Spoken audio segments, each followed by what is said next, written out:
What brings you here? Well, it's the perfect weather for a nice read. What's tonight's fancy? You can never go wrong with orders. Brilliant, man. I've heard that Callard has the original documents he'd written during his adventures. Not surprising, considering where he was from. I am studying Old Anvian. It's not part of our daily lexicon, but I was curious, and I haven't been able to stop. If the trials ask for a written test, I'll pass with flying colors. Speaking Old Anvian, on the other hand, I'm not delighted to say that I'll fail miserably. I mean, the stresses, the intonations, it's a lot to remember, and it's very different. Well, don't you sound confident? Come over then, show me your Anvian tongue. This line, here. I understand majority of the accents, but saying it all together is... wow. That's quite impressive. Just rose off the tongue for you. I dare say this isn't the first time you've practiced the language. I suppose it would be compulsory for you.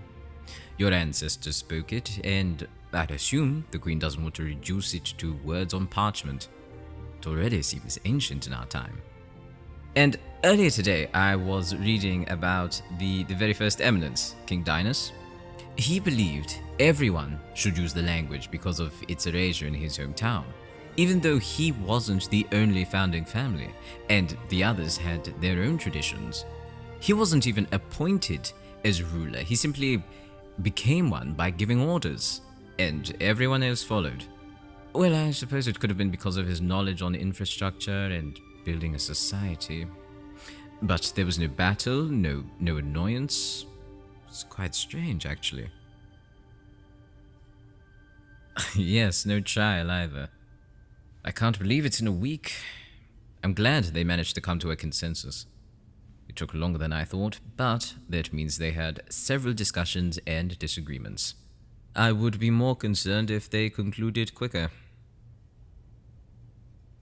Are you not nervous? Yes, I am. Hence why I'm studying. Though I wish they'd give me more time. I've rarely left this room. I come here in the early morning and leave late at night. I've fallen asleep a couple of times too. But this material is too good not to read. Some of them are riveting. I didn't realize how rich our past is, and the pasts of the nations bordering us. There's so much in here, and I've hardly scratched the surface. And I have a week left to absorb as much as I can. Was that a bit of sarcasm I heard? That's sweet of you, but no, you don't need to summarize it for me. You might have a head start on most of these topics, but I think I'll be able to manage quite fine on my own. And if that's at the loss of sleep, then so be it. Oh, did you talk to your mother about that incident? Yes, the conversation we had in the garden. Well, she is busy governing Cerula. She won't be doing it for long. I didn't mean that as a jab to her. She physically won't be doing it for long, once one of us is chosen. I wonder if she's tying up certain threads and making it cozy for whoever succeeds her. Even once she becomes the throne's counsel, she'll be a valuable advisor. I never said I hated her. Weren't you listening? She's one of the best. I don't expect her to fix everything in her time, and she may do with what she had. Though, let's be honest, some of her choices was to appease the nation so there wasn't an uprising. If you asked your mother, I wouldn't need to answer. What, are you afraid of her, and what she'll say? I forget that there's still some emotion in there. But out of everyone in existence, the one person you wouldn't want to upset would be your mother. You didn't care much before. You never cared. Not for the teachers, not for the students, not for the people who might have been under your reign. I doubt you were indifferent to their thoughts about you. But even if you were, I meant it as a lack of empathy. That one time, when you were so angry you burnt the drapes in your room, only to convince the teachers that it was Rena who did it. Your persuasive skills were definitely something. I can only imagine what they're like now. But anyway, Rena's family had to pay for the damages, and Rena herself was ostracized and bullied for something she never did. But did you rectify the situation? No. You let it happen. You watched it happen. Did you feel bad at all? Now is an improvement, I suppose.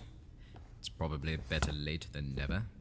Still, at first, I was astounded that someone was capable of brushing it off as if it was a normal day-to-day occurrence, as if you were used to doing it and having everything your way.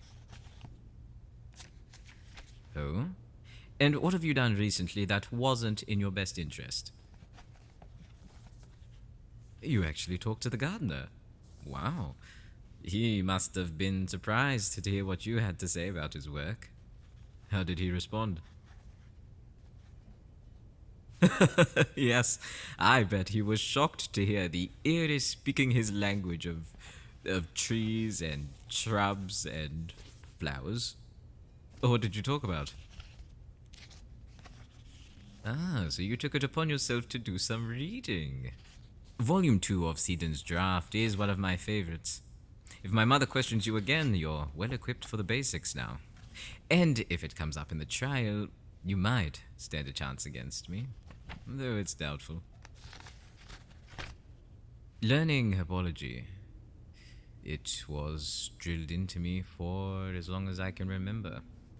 I needed to recite every chapter once a week until I could almost write the books myself. And I've retained it all ever since. If the council is smart, they wouldn't have that as a test. Not if they wanted you to win. Yes, I know. Unbiased and unbesmirched, I know. But I know better than to believe that, even with the Queen's reassurances. People bend the rules when eyes are on them, and break them when eyes are not. Your mother is astute, so if there is someone cheating, they'll bide their time and wait patiently. I have to think that way. And it might make me seem disingenuous, but everyone is disingenuous in one way or another. Unfortunately, we live in the highest societal echelon where power and knowledge are one and the same, and they can ruin you just as much as a blade. Sharpen your blade, then.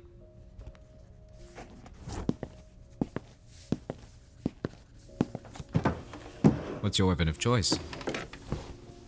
An History of Cerulean Sword Dance version 3. They probably had to write another one because of Perilous. Didn't he perform at your 20th birthday?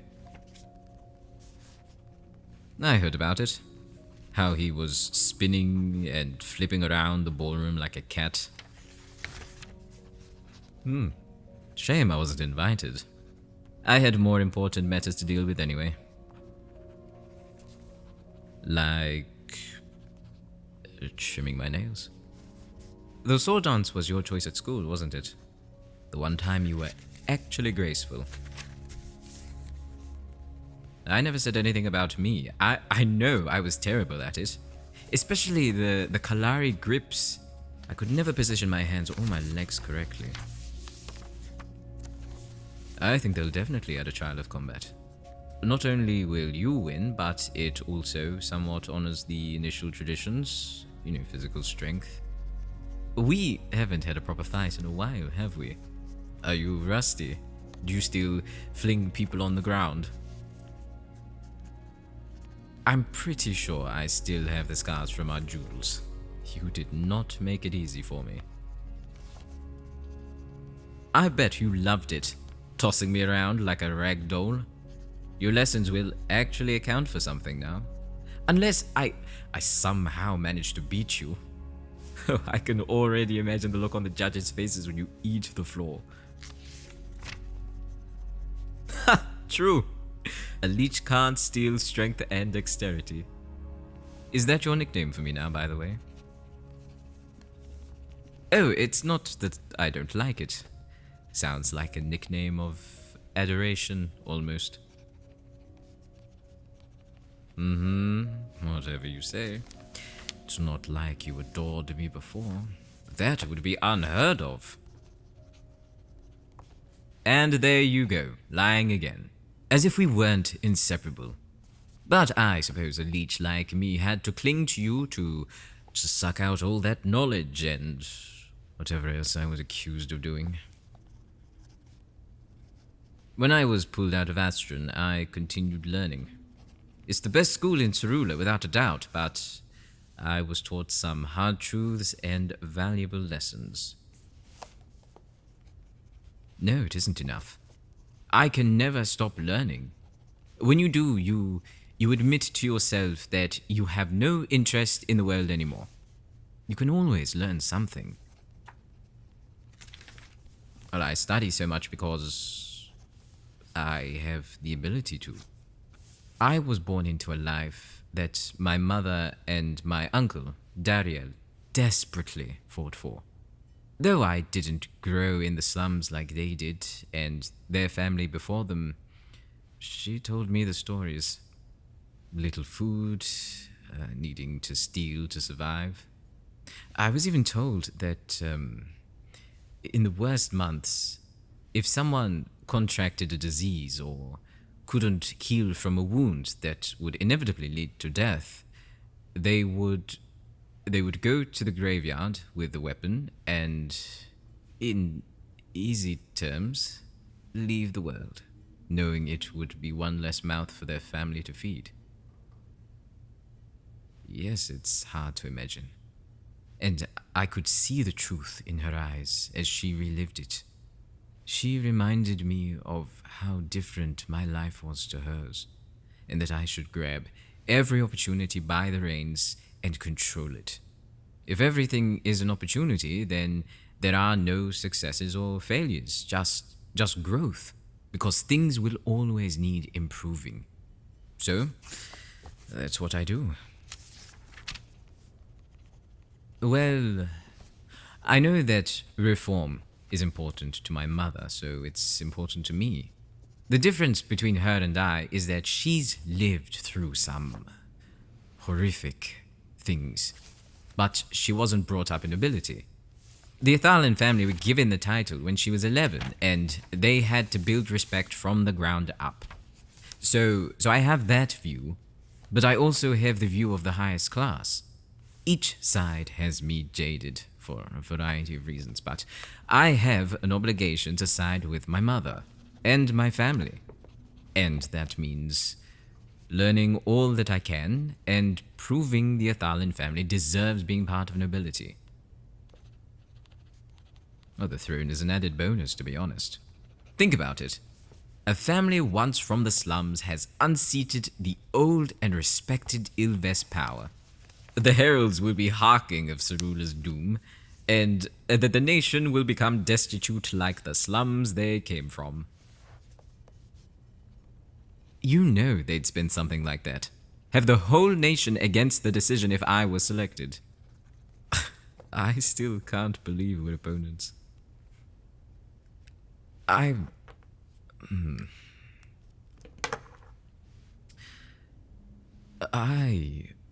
honestly didn't know my mother would contest. In the past, we had a discussion about it.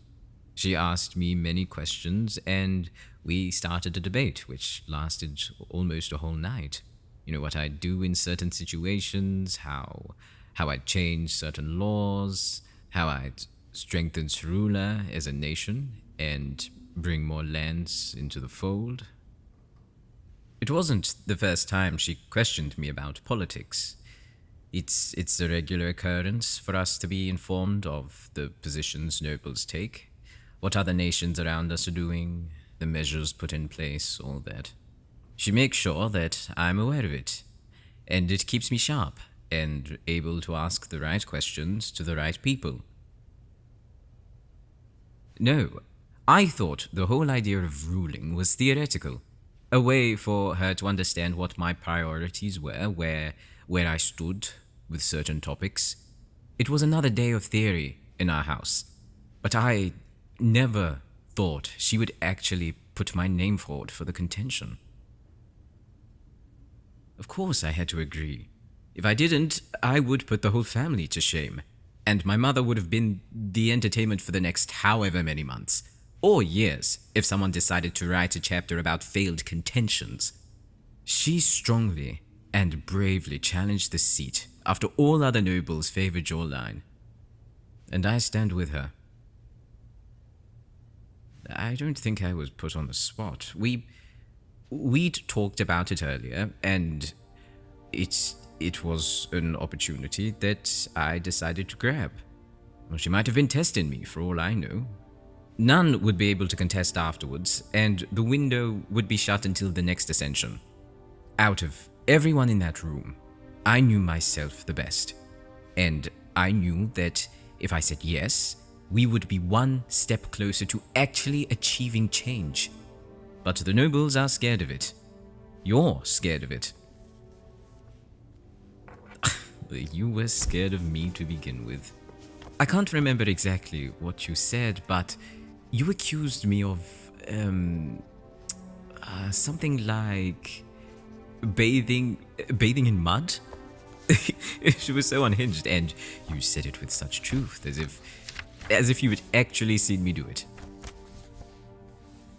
Yes, well, that's the problem with believing every rumor you hear. And that's the thing, isn't it? It doesn't matter what titles we're given, we've never been respected from the beginning. We share no love with the nobles because they, even now, have never given us a chance.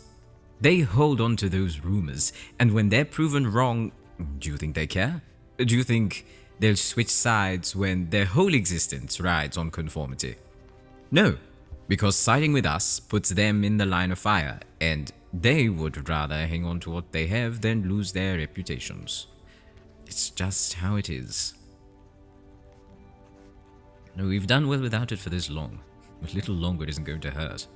Besides, it's the citizens we care about. And they know it's my mother's generation who lived with them, understood them. The Athalan family were there, and they stood alongside us when we needed them. So it's only right for us to fight for them now. And that's my mother's goal, and it's now become mine. I don't need my own. Helping people, changing Cerula, that is good enough. Didn't you also relinquish your dreams for duty? I haven't forgotten. At that age, we were both naive of what our family expected of us. We actually thought we had some type of agency to change our fate, as it were. I thought I would use the power I acquired to change what I could within the parameters I was given. I never thought about claiming the throne, not once. Well, you must have thought about it your whole life. Even if your mother had another child, you're still the first heiress. But it must have come as a surprise for her to relinquish it so early. She's only been an eminence for 33 years. Her father was an eminence for at least 50, and only passed it on because he died. And so now, for both of us, the breadth of our mother's beliefs in us are now being realized. For better or for worse. Depends on whose side you're on. That's all that really matters in this game, doesn't it? One as old as time itself. The battle of power, privilege, and pride. We both have all of them, though in each they're vastly different. Well, you have more privilege being an heiress. I am a child of the newest noble line, but compared to others, I have a lot. pride, well, I think we're neck and neck. And you have more power than I do. More authority. In the physical sense, too, I'd imagine, given your prowess at fighting, and the urge to hit me all the time. Of course, you think it's warranted. You were much better at containing yourself in the past. Either that or you're more violent nowadays with no one to take it out on, so the first person who challenges you gets the brunt of it all. Weren't you the one who asked me to be truthful? It's not my fault if you can't take it. And it's not like you do the same, is it? Constantly berating me, judging me, assuming all these things as if they're fact. You parrot what you've heard without any sort of research into it, and you expect me to be cordial with you. Not a chance. You did it in the past, and you still do it now. I gave you the benefit of the doubt in the beginning, but I should have known better. Who gave you the information about me? Just think about it for a second. Nobles. All nobles? And do any of them actually like me or my family? Well, that tells you all you need to know, doesn't it? You hear something once, you might question it. You hear it again, and suddenly you start to believe it. Yes, but you can think for yourself, can't you? You knew me before. Better than almost anyone. I shared things with you I still have yet to share with anyone else. But I suppose it still wasn't enough. It wasn't enough for you to believe me. If you'd thought a little harder, if you'd trusted me, things wouldn't have turned out this way. We can't change the past, only reflect on it. I wonder if our story will be immortalized like one of these books. I dabble in writing, but the version that will make it on the shelf will be the one that favors the victor. And that's how it's always been. You wouldn't want them lying about your intentions, would you? Exactly. Actually, I've been rather curious, but if you won, what would be your first decree? And you must have some idea. Something that you've been wanting to change for a while.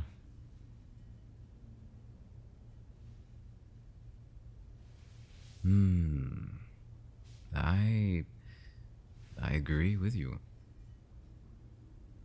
Yes. Sarula has brilliant relations with the neighboring nations, but our port can handle more business. They have their ways of governing, but expanding our trading is something worth doing. No, I'm not surprised that you have a decent idea. You're intelligent, I know. You're just slow in other areas. You have all these books to teach you about history. That's where you excel, because the material is here, and it spans centuries and across many realms. You have unlimited access to it, and your memory is, as far as I know, quite good. It's your social skills and awareness that need lessons. Yes, I think I'm quite good at them. I didn't have any friends at Astron except you, and I don't think you were the leading example of friendly etiquette. It was when I left the school and explored beyond my means that I developed them, learned through their eyes, and saw the world how they witnessed it. And what did you do? Surrounding yourself with noble children and rich families who are inclined to do whatever you say. Well, that's a problem, isn't it? No one dared go against you for fear of being ostracized. If you demean someone, they'll do it too. It's clear mob mentality. You knew the influence you had, didn't you? You knew no one could really say anything because you were the Queen's child. They followed whatever you did and treated your words as gospel So, the poor students who looked at you the wrong way, or whatever they did to insult you, they had no chance fighting their corner. They had to take it. No, not me. I knew better. Do you remember the very first time I talked back to you? Oh, I remember it like it was yesterday. I can't recall exactly what you said, but I know you wanted me to do something, and all I said was no. And the way you looked, oh, it was almost as if you'd never heard the word in your life. At least not directed at you. And the room went silent. No one dared move. Ah, yes, that was it. You wanted to sit where I sat because it had the best view of the courtyard. I almost thought you'd manifest a reaper to take me there and then. What? You finally knew what embarrassment tasted like. And I won't lie, it felt good. No, not to see you suffer. And for you to use that word to describe it says it all. It felt good because you had a chance to realize that not everyone will bow down to you. And I mean, if you hated it, you would have left me be and continue doing what you did best back then. But instead, you continued to do that, and I continued to talk back. And then that became a sort of love language for us. Oh, I'm sorry, are you repulsed by the word? You look almost afraid of it. Have you not heard it often? Fair enough. I'm not used to it either. I've had many partners, but only a couple have said it to me. I thanked them for their honesty and said I didn't feel the same way. Well, I didn't want to lie to them and drag it out. They say love with the hope I'll return it. I adored them, but I knew it wasn't as deep. After they noticed I wouldn't say it back, they grew cold. And they didn't wait for me to fall as deeply as they had for me. I've never said it because I'd never mean it. I don't want to give someone happiness if it meant lying to myself. Sooner than later, the consequence of that will come. Would you do it?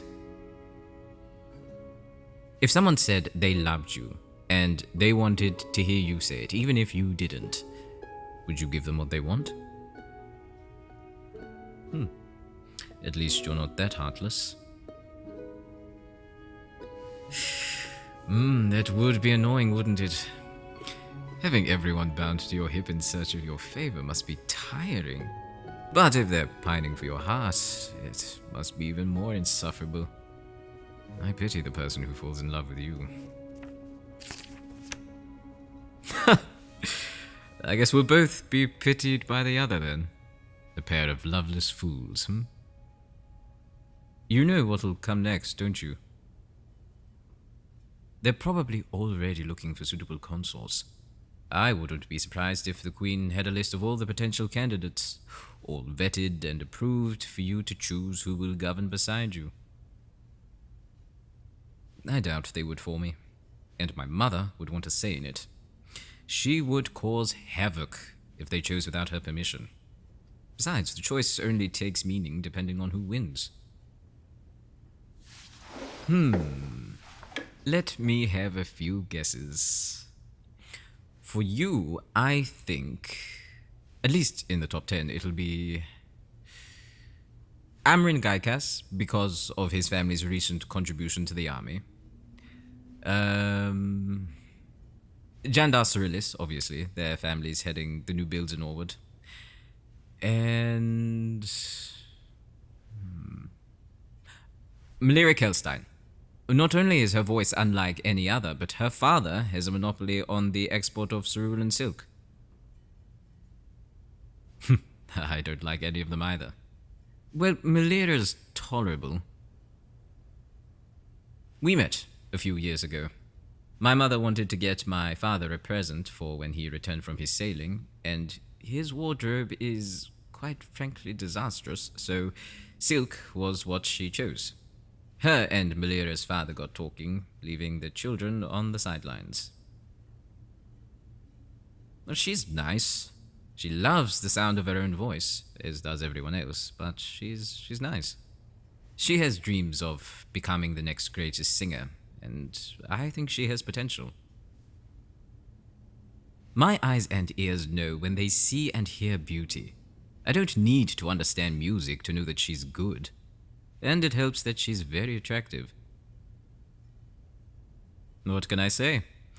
I'm a man with little preference and a voracious appetite. Well, when I want something, I pursue it. Reputation be damned. It's already tarnished, so why bother? Unfortunately, you don't have the same freedom, do you? Well, just because you can't doesn't mean you should condemn everyone else who does. You sound a little jealous. Maybe a little bitter, too. But I get it. You've had to dance to the royal tune.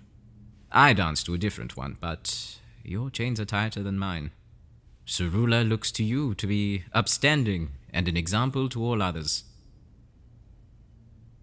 You might be like that now, but in school, you ruled with fear. Don't think they've forgotten. But most can turn a blind eye because it's you. If I did the same things you did, even a fraction of it, there'd be protests to kick me out. You'll get away with it until you don't.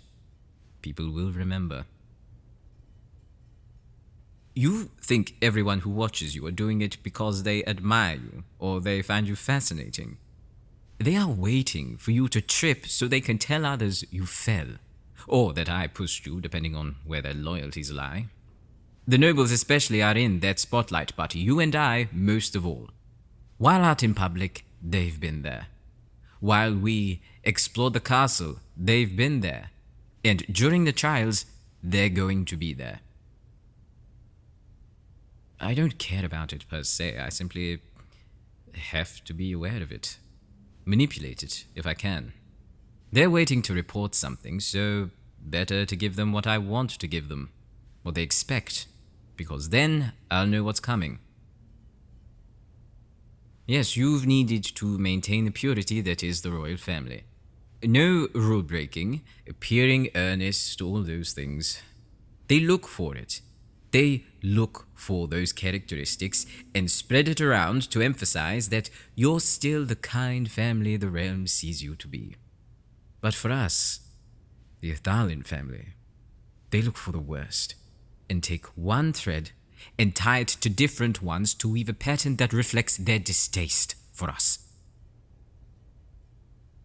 Like, when it was reported my father pushed one of his men overboard. You must have heard about it. There was talk that something had happened at sea when they reached the port, and a few days later, people thought it was my father's fault the man died. It was only a little while after that the sailors corrected the story, that the man accidentally fell, lost consciousness, and unfortunately drowned. They don't need the truth. They're not looking for it. I look for it in everyone, though some are very talented in hiding it. You included. Because you're an enigma to me. Back then, I thought I knew you. I thought all that you did was a way of lashing out, that perhaps the royal family wasn't as good as the Dominion painted it. The way you acted pointed towards that theory. Of course, I was trying to figure you out. I still am. When I said that, I felt like I didn't feel anything for you. In that moment, I was truthful. All those years numbed it. And now? My curiosity is returned. Now that we're together again, I want to figure out who you really are. Now that we're grown. Not what the realm has sculpted you to be, not what they hide behind words of good deeds. You, in your rawest form. Only time will tell. Though I think it's enough time for tonight. I think I've reviewed enough Old Envian to understand the basics. I need to move on to a different subject. I don't know yet. I'll cruise around after dawn and see what's interesting to learn. Will you be studying too? I never said I disliked your company. You're easy on the eyes, and you're fun to tease. What's not to like? Well, we've spent more time together these last few weeks than the last 8 years combined, and the trials haven't even started yet. I'm intrigued to know where things will go from here. So, shall I save a seat for you tomorrow?